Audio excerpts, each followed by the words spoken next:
You're watching Drake Wing Gaming. Enjoy the video.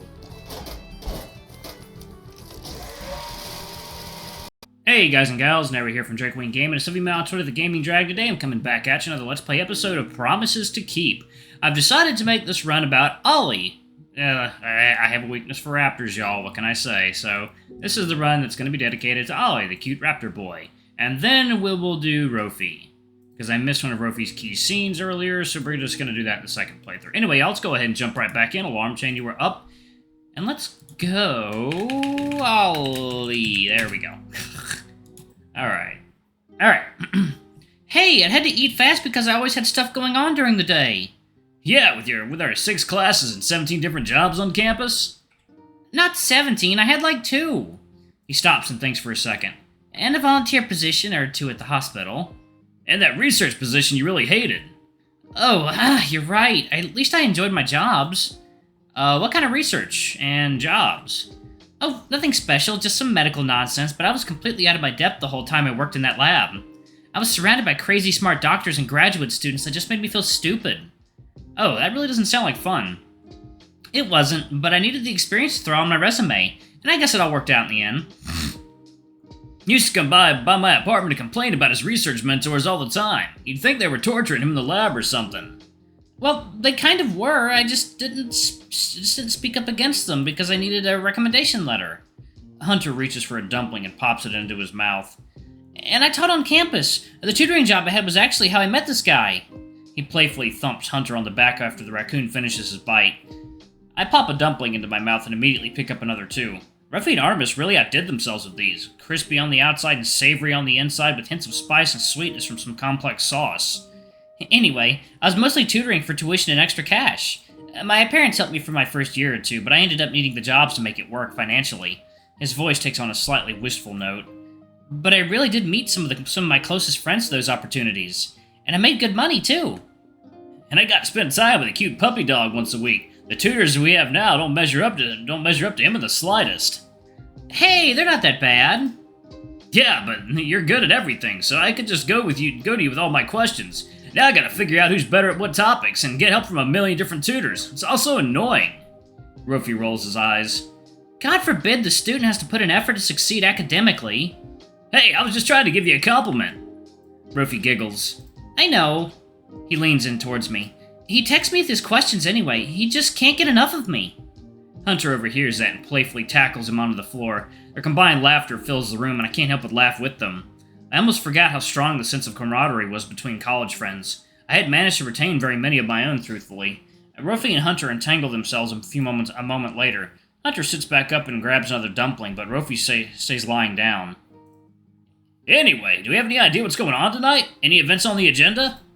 I'm actually not sure. I feel like event programming is Theo's department. I wonder if he's home yet. I'll shoot him a text in group chat.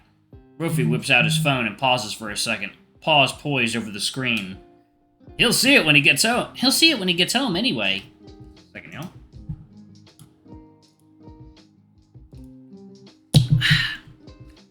Rofi starts typing while Hunter polishes off his meal.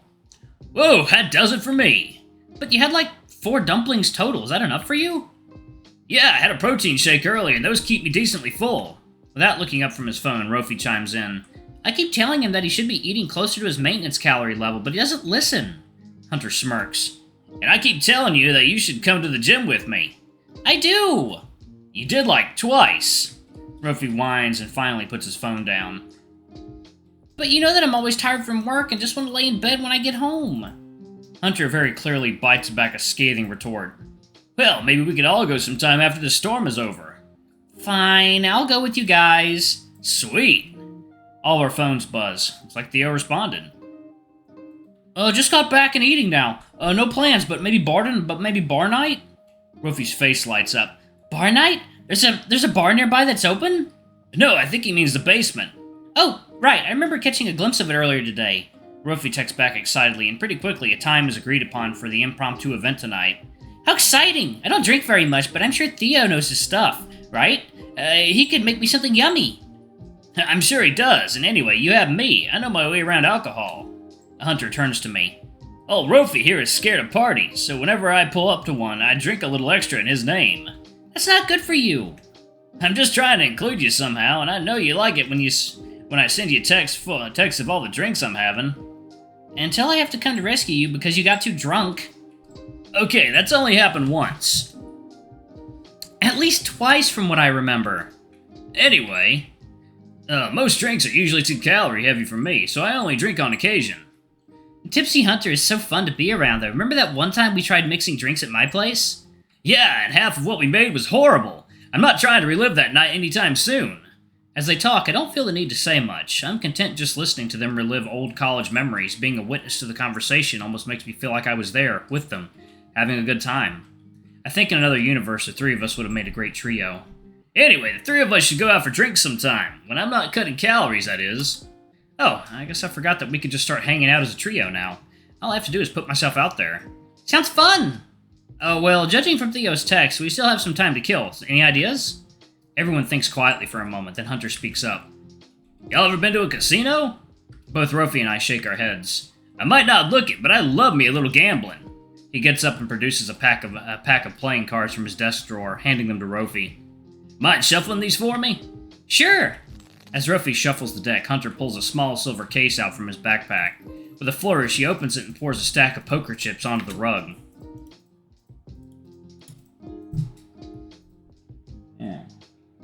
Coffee. Fancy a game or two of poker? Rofi gazes starry-eyed at the chips. How do you play? Well, there are a lot of variants, but the one I play most often is Hold'em. Leo, do you want a rules refresher too? Sure, I'll listen. So basically, each round we all get a hand of 2 cards that we keep secret. There will also be some communal cards in the middle that we can all use. They'll start face down, and I'll flip them face up over the course of the game. Certain combinations of cards are better than others, and whoever has the highest valued combination wins the round, as long as they haven't folded. Whoever's the highest valued combination wins the round. Okay. If you think you're going to lose the round because you have a bad hand, you can fold and let the rest of the players duke it out. This means you're out for the round and can't win any money, even if your hand ended up being worth the most in the end. However, this does mean that you can serve the rest of your money for the round because you aren't forced to keep betting. We take turns betting until everyone calls or agrees on a proper amount. Then, as the dealer, I'll flip over another communal card, and we'll bet again, with the new knowledge of what that card is. Keep in mind that you can also bluff, meaning you can place big bets even with a bad hand, to scare your competition into folding. You basically trick them into thinking you have a great hand, and when you don't. Alright, I think I got it. You guys can correct me if I do something wrong. Come on, let's start! His eagerness to jump in so quickly sort of surprises me. He was the more cautious, patient one of us when we were young, always trotting carefully on new ground. Of course, I'm going ahead and modifying a few of the betting rules so that I can play and be the dealer at the same time. It's not really traditional for the dealer to play, but this is all for fun anyway. And with that, the first round starts. After the initial bets and antes, our first cards are dealt. My first hand is a 2 of hearts and a 7 of spades. Looks like it's already a bust for me. Seems fitting given my recent luck. I look up from my cards and take note of my competition. Hunter seems pretty focused on his cards, but Rofi is already done thinking, it seems. Alright, I'm ready. Do I bet now? Go ahead. Hunter and I both watch Rofi push a considerable stack of chips into the center of our makeshift poker circle. Wait, you sure? I'm sure. I figure it can't hurt to match his bet despite my bad hand, hoping that no one calls my bluff. Call. Alright, I'm actually out on this round. Hunter discards his hand, clearly not pleased with his luck so far. The round continues between Rofi and I, and after Hunter reveals the flop, Rofi pushes the rest of the chips in. Rofi, it's literally the first round. Well, like you said, it's all for fun, right? And who's to say I don't have an amazing hand? To avoid immediately eliminating one of us, I decide to fold, letting Rofi take the pot. The next round follows a similar pattern, with Rofi making an enormous bet and the rest of us eventually folding. He gives us a mischievous smile as he takes the pot again. Yeah, I'm pretty sure he's bluffing and y'all are just fucking falling for it. Alright, Leo, we can't let him do that again. And we don't. Another round begins, and this time, both Hunter and I match Rofi's initial bet. After the community cards are revealed, Hunter speaks up. Alright, I have a triple nines. Leo? I have a full house. 3 queens, 2 nines. We both look at Rofi. The smile on his face reveals it all. Oh my god, does he have a... What the fuck? He lays his cards out for us to see. A 10 and jack of spades, which slot in perfectly with the community 9, queen, and a king of spades. Straight flush, anyone? Ha!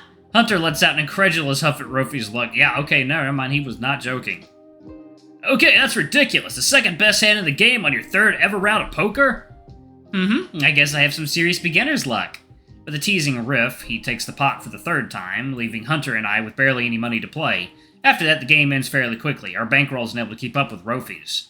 With all the chips in front of him, Rofi springs up off the floor. Well, looks like I have a backup career in case I ever quit my job. Hunter is still reeling from being thoroughly trounced by a new poker player, gets up too. Okay, well, usually people don't get that lucky. Poker is a complex game, and there are a lot of things that... Rofi rolls his eyes and bats at Hunter playfully. Right, I can't hear you over the sound of all the cash I won. Before Hunter can come up with some witty comeback, another text in the group chat sets off all of our phones. Oh, looks like Theo is ready for us down in the basement. Ready to go, y'all? Super ready! He swipes his phone off the floor and helps me up before bending down to collect all the playing cards and chips. Oh, I got it, don't worry. Let's not keep them waiting down there. Rofi then drops what he's doing and stands back up, grinning. Don't need to tell me twice! He skips out of the room energetically. Hunter turns to me, clearly exasperated. I still don't think he realizes how lucky he was with that hand. Well, he is a pretty reliable mathematician. I'm sure he probably calculated all that. Calculation isn't even half the game, though. You can calculate all you like and still lose every round. He doesn't seem to understand that. And I mean, a straight flush? I don't think I've ever had that hand in years of playing. I smile and shrug. He always had crazy good luck with games when we were kids. I honestly can't say I'm surprised he won.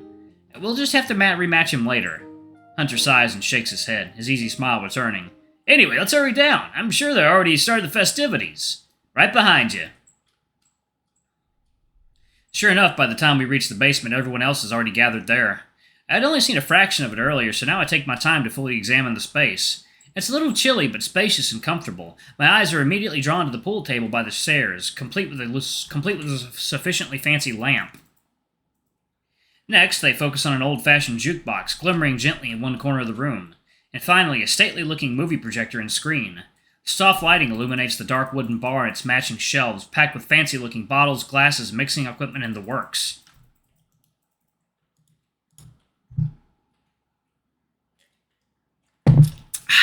Alright. Mixology is a bit of a hobby of mine, so I like to keep this place well stocked. Theo punches a code into the jukebox and sets up shop behind the bar, smiling broadly at us. Wow! Rofi immediately cozies up to the bar, eyes scanning this display with wonder. I can make pretty much whatever you'd like, as long as I've got the ingredients. So, any takers? Rofi's paw shoots up in the air, as if we were in class. Me. I figured. Well, what do you have? I don't know, you pick. Something sweet, please. Theo blinks in surprise and laughs. Okay then, how about an appletini? I don't know what that is, but sure. It's like a martini, but made with like apple vodka. It's a martini, but it's got a sweeter apple flavor. I've never had a martini either, but I'm down to try. Okay, fair enough. Do you prefer gin or vodka? Vodka. Do not pick gin. Rofi blinks back at him for a long moment. How about I just pick for you? Yes, please. How about the rest of you?